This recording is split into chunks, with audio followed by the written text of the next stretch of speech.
Bret Stephens is a New York Times columnist. He's their House conservative, and he may be best remembered for trying to get a college professor fired for jokingly referring to him as a bedbug on social media. But I have a feeling that future generations might now remember him for something else entirely. Israel's genocide in Gaza has reached a grim new stage where the kind of images of shriveled husks of starved babies, of gaunt old women stumbling around like, Muslim men at Auschwitz have deeply disturbed even some commentators who previously could tell themselves comforting lies about human shields and collateral damage and a few bad apples committing war crimes until now. I'm not going to show you any of those images on screen while we're talking about it, because frankly, using them to illustrate anything I'm saying in a podcast doesn't feel right to me, but it's very easy to find what I'm talking about if you look, and maybe even if you don't. Back in 2023 and 2024, I was writing a lot of articles all the time and doing debates about the horrors that Israel was perpetrating in Gaza, and I could still bracket it all fairly well. Channel my outrage into the writing and usually get myself to stop thinking about it during a lot of the rest of the day. But now it's been hard to keep those images out of my head. And I suspect that I'm not at all alone in that experience. This kind of deliberate, calculated policy of mass starvation as a weapon of war has shaken even a lot of observers who seem to have been able to rationalize everything up until this point. And it's just one component of this cavalcade of horror that, I've seen in some of the recent developments shake even some people on the right. When the IDF bombed the only Catholic church in Gaza, they said it was an accident, which they do sometimes when people get too mad at them, but it's not the 1st or 10th or 20th house of worship they bombed. And you had the publisher of the Babylon Bee say, well, there are only a couple hundred Catholics in Gaza. And anyway, they're all Hamas supporters, he said, which I guess makes it okay to kill or dismember them in his worldview if they support Hamas. I saw even a lot of right-wing people get off the bus. And as mass starvation reached its peak, and now they say they're going to back off and let in some more aid. We'll see how exactly all this plays out in the coming weeks. But we've been seeing, for example, that even the leading human rights organizations in Israel are now saying it's a genocide. We've got the Haaretz article about this, I believe, but basically B'Tselem is saying that's the main Israeli human rights organization, and Physicians for Human Rights is the other one. Amnesty International got there a long time ago. Human Rights Watch got there a long time ago. The 14 countries, including the one that I'm located in right now, Mexico, that joined the genocide case against Israel at the International Court of Justice, got there a long time ago. Anti-Semitism, I'm sure that Claudia Scheinbaum supports that. The ICG itself said a very long time ago that Israel was at least at risk of committing genocide in Gaza if it didn't pull back from the brink. I think Ehud Olmert, who used to be the Israeli prime minister, held back from using the G word, but he used a near synonym. He said what Netanyahu is doing is unforgivable, and he called it something like a war of annihilation.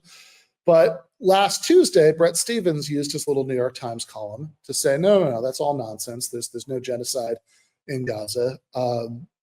So here's how he starts the article. I'll just do this as a screen share.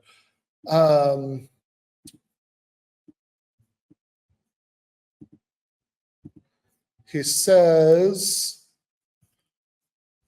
it may seem harsh to say, but there is a glaring dissonance to the charge that Israel is committing genocide in Gaza.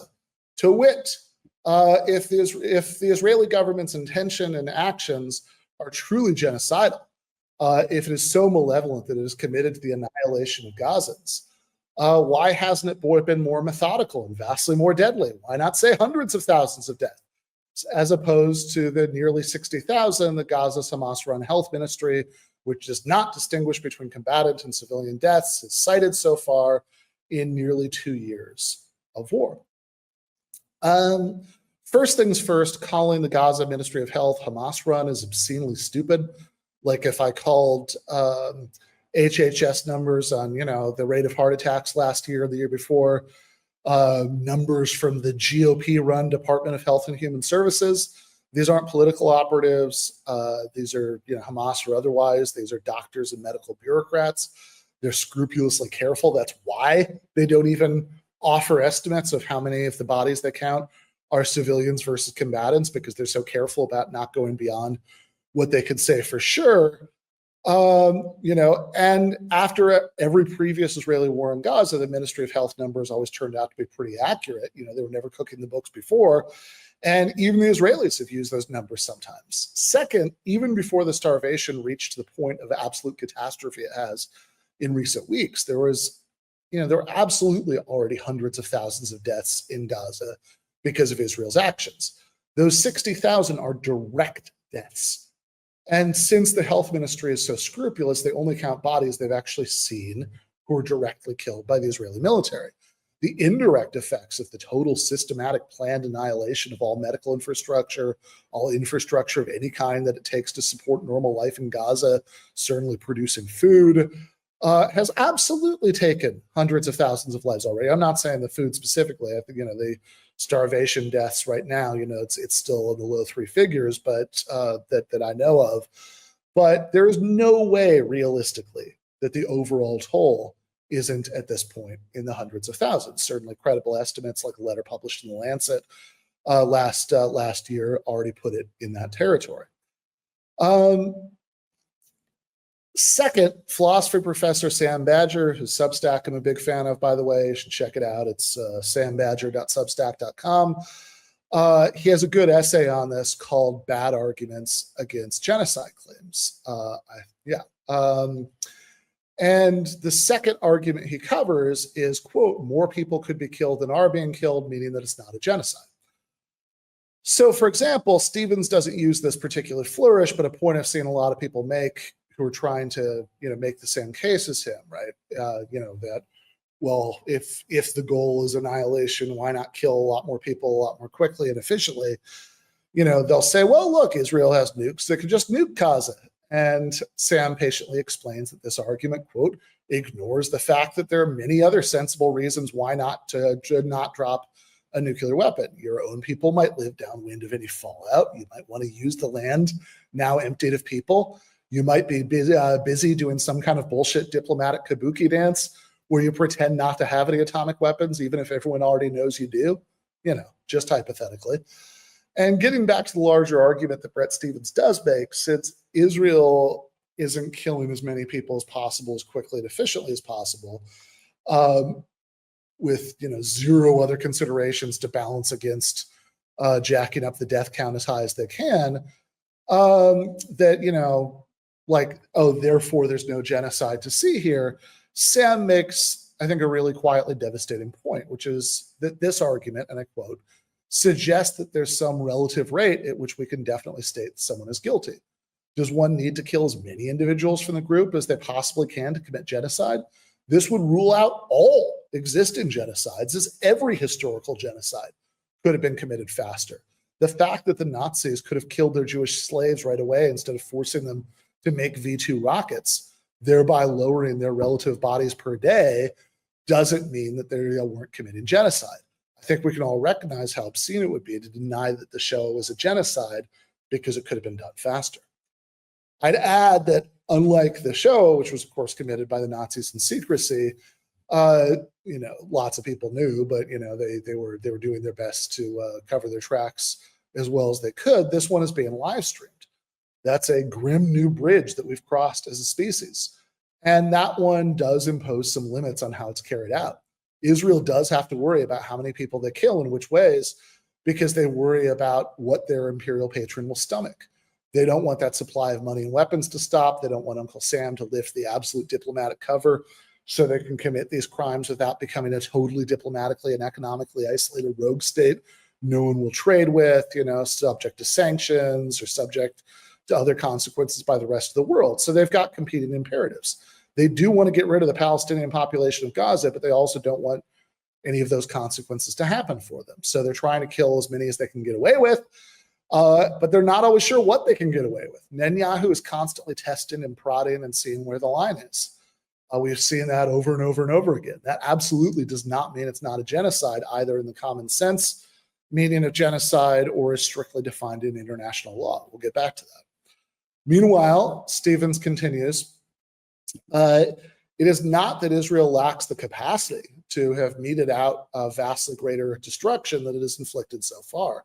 It is the leading military power in the region, stronger now that it has decimated Hezbollah and humbled Iran. It could have bombed without prior notice, instead of routinely warning Gazans to evacuate areas it intended to strike. It could have bombed without putting its own soldiers, hundreds of whom have died in combat, risk. And I really want to take a beat to talk about the kind of behavior here that Stevens is celebrating. Israel will send out cell phone alerts, like something out of a dystopian movie, or Squid Games or something, that you have, a minute, 2 minutes, that you have to get out right now as fast as you can so it can wash its hands of whatever happens later, even though as early as late 2023, the infrastructure for charging cell phones was already getting dicey for a lot of people, the victims, and Palestinian civilians were routinely killed by the IDF while walking around with their phones up hills trying to get a signal. And of course, what Stevens is celebrating is constantly moving around civilians, including lots of people with medical conditions or hard time moving around, basically doing high-tech forced marches of starving people from one end of the tiny strip of land in which they're imprisoned to another, in a calculated attempt to make their lives as unbearable as possible. So at the end of the process, the survivors will accept, quote unquote, voluntary transfer out of the country entirely. And this is not me speculating. Netanyahu says out loud that that's the Trump post-war plan. We're going to do the Trump plan, he said, voluntary mass transfer. So Stevens writes, it isn't that Israel has been deterred from striking harder by the presence of the hostages in Gaza. Israeli intelligence is said to have a fairly good idea of where the hostages are being held, which is one reason, with tragic exceptions, relatively few have died from Israeli fire. And it knows that as brutal as the hostages' captivity has been, Hamas has an interest in keeping them alive. The most amazing part of this paragraph to me is that breezy little phrase, with tragic exceptions. By the end of 2024, there were already dozens of hostages that have been killed by the IDF, and that's out of only a couple hundred in total that were taken on October 7th. This would be a huge percentage of the total number, even if the full number had been in captivity the whole time. But of course, that's not even close to being true, right? Some were rescued, lots and lots were released in various temporary, ceasefire deals. And, by the way, at any time in the nearly 2 years this has been going on, every single hostage could have been released as part of a permanent ceasefire deal. The one and only reason this hasn't happened is that the Israelis have never been willing to contemplate a permanent ceasefire, only a temporary pause, and Hamas has only been willing to release some hostages, not all of them, for obvious reasons, as long as the war has been going on. And while we're talking about the hostages, it's worth noting that a few things can all be true at once.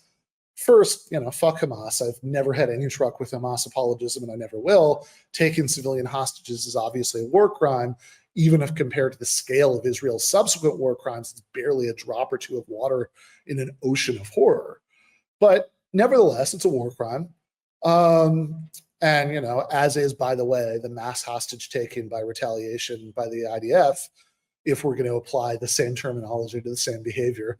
And, the sexual abuse of a lot of those hostages at Sde Taiman, with lots of Israeli commentators openly cheering what was happening to them and all of that. But second, at this point, my understanding is the remaining civilian hostages who weren't killed in Israeli strikes have long since been released anyway. I think the few dozen remaining hostages are all military, which, is important to keep in mind to get a realistic image of what we're still talking about here. And finally, again, Netanyahu could get every single one released tomorrow if that was his priority. It never has been. Anyway, back to Bret Stephens. Most of the hostages killed by the Israeli military were in airstrikes, but some who'd already escaped were literally waving white flags, a few of them, and were actually shot by Israeli soldiers who thought they were shooting Palestinians. Look that up. That happened, right? It's because they were wearing burqas, they'd been put on them while they're being moved around. Next, Stevens writes, nor is it that Israel lacks diplomatic cover. President Trump has openly envisaged requiring all Gazans to leave the territory, repeatedly warning that all hell would break out in Gaza if Hamas didn't return the hostages. And of course, the U.S. is the only country in the world. As for the threat of economic boycotts, the Tel Aviv Stock Exchange has been the world's best performing major stock index since October 7th, 2023. With due respect to the risk of Irish boycotts, Israel is not a country facing a fundamental economic threat. If anything, it is the boycotters who stand to suffer. In short, the first question the anti-Israel genocide chorus needs to answer is, why isn't the death count higher? It shouldn't take more than 5 seconds of thought here to see that what's wrong with Stevens's argument. Yes, Israel right now has kept just on the right line of the kind of thing that, of triggering devastating economic boycotts and sanctions, given its relationship with the U.S., and given that, even in places like France, never mind Arab countries, governments have to deal with public outrage about this. But they have they have managed to avoid that so far. Now, why it's supposed to follow from them avoiding that so far, that if they go too far too fast, they might not be able to avoid it, is a mystery to me. I mean, I really don't understand this argument. In fact, the facts Stevens is pointing to undermine his case on this point. Israel has so far escaped economic consequences. Well, Netanyahu obviously wants to keep things that way. So yes, that does give him a reason not to kill as many as quickly as he might have otherwise. That does not mean he's not trying to cause every inch of death and destruction to this population that he thinks he can get away with. Having rejected the obvious answer to his rhetorical question about why Israel isn't finishing the job more quickly and efficiently on obviously spurious grounds, Stevens continues. The answer, of course, is that Israel is manifestly not committing genocide, a legally specific and morally freighted term that is defined by the United Nations Convention on Genocide as the intent to destroy in whole or in part a national, ethnic, racial, or religious group as such. Note the words intent and as such. Genocide does not mean simply too many civilian deaths, a heartbreaking fact of nearly every war, including the one in Gaza. So a few points about this. First, that loathsomely breezy little hand-waving reference to too many civilian deaths being a heartbreaking fact of nearly every war. You can just feel Bret's heart breaking while he's writing that, right? It's not designed to invite people to actually think about the comparisons to other wars. It's designed to get them to not think about it. But here's the reality. Gaza only had a pre-war population, even according to the highest estimates I've seen, of about 2.3 or 2.4 million people. Compare that to, say, Ukraine, which had a pre-war population of 40 million people, maybe more like 44 million in 2022, or even Iraq, which before the US invaded in 2003 had a pre-war population of about 26 million people. But not even taking into account indirect deaths, within a matter of months after October 7th, certainly less than a year, Israel had killed more Palestinian civilians in Gaza, according to even the lowest estimates, than Russia had killed in 3 years in Ukraine. And that's 3 years of a bombing campaign that was widely and correctly condemned for violations of the laws of war. Certainly, Israel had killed way more Gazans than the US did Iraqis in 2003. And I'm not talking relative to its tiny population. I'm talking about absolute numbers. Second, since Bedbug Bret brings up the UN convention that defines genocide, let's take a look, shall we? Here's Article 1. Says the contracting parties confirm that genocide, whether committed in time of peace or time of war, and I just want to stop there to note that it's not genocide, it's war, is a legal non sequitur. The first fucking thing the UN Convention says when defining genocide is that it does not matter whether it's taking place during a war or not. Sometimes idiots say that, in a real genocide, the killing would start after the other side surrendered. But in fact, a lot of genocides have taken place during wars. That's more the rule than the exception. Anyway, it goes on to say that this is a crime all contracting powers are duty-bound to prevent, which obviously became a bad joke. But Article 2 is really where you get the definition of just what the crime is. Bret quotes the intention to destroy in whole or in part bit. We'll get back to intent. But I just want to note that there's a whole list of acts here which, done in pursuit of this goal, count as genocidal. And killing members of the group is just the first one. The second one is causing serious bodily harm. Think about the long-term organ damage from starvation. Even a lot of Gazans who get food now are going to suffer. And the third Item C in that list is about overall conditions of life, right? That inflicting conditions of life calculated to bring about its physical destruction, or in whole or in part. And that's the point. Netanyahu's whole goal the last couple of years has been to inflict conditions of life on Gaza that will kill part of the group, immiserate the rest, and generally make normal life impossible, so the survivors will accept so-called voluntary transfer. And I'm sorry, but seeking deliberate calculated mass death with the intention of inducing everybody else to leave, right, to displace an entire ethnic group from a territory, is, even if your goal isn't to kill every single one individual, that is still absolutely textbook genocide, given the UN definition. Bret isn't persuaded, though, so let's see what he has to say. Let's lose the graphic. He says,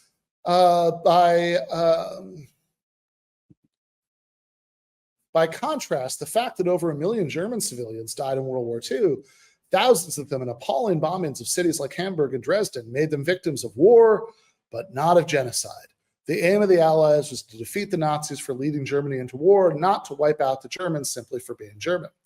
Right, but as I recall from the history books, we didn't have FDR or Harry Truman or General Eisenhower saying that the goal was a Germany that would be emptied of Germans, right? That they would, that we were going to, have a Germany where all the ethnic Germans would leave.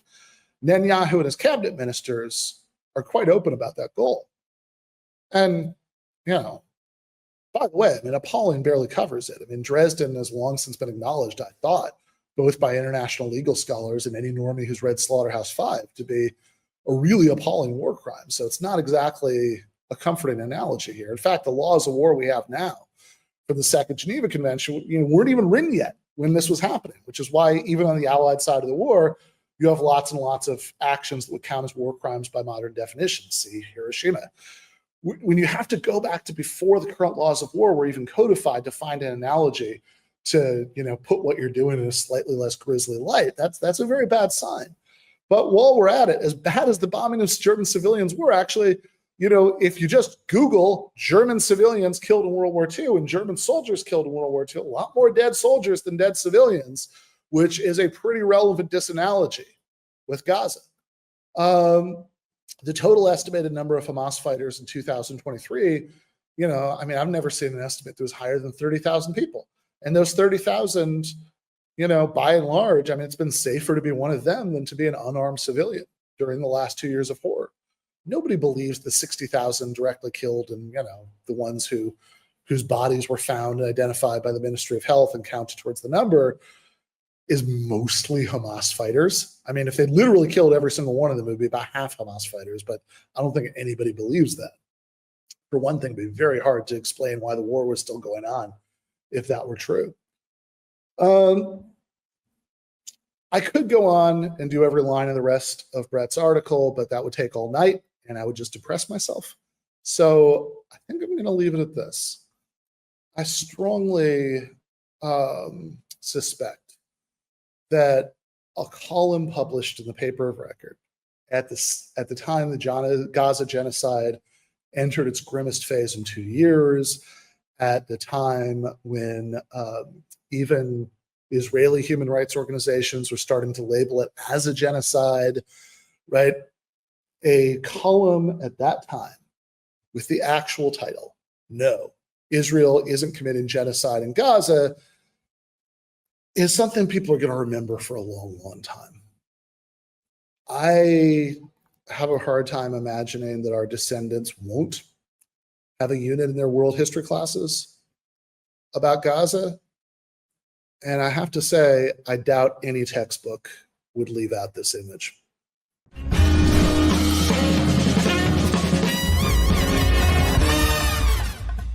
You have been watching free public content from Give Them an Argument.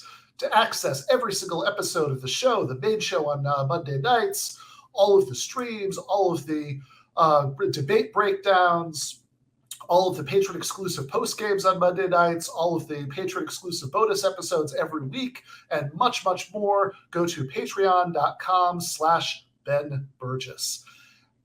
I cannot resist ending this with, Don't be foolish.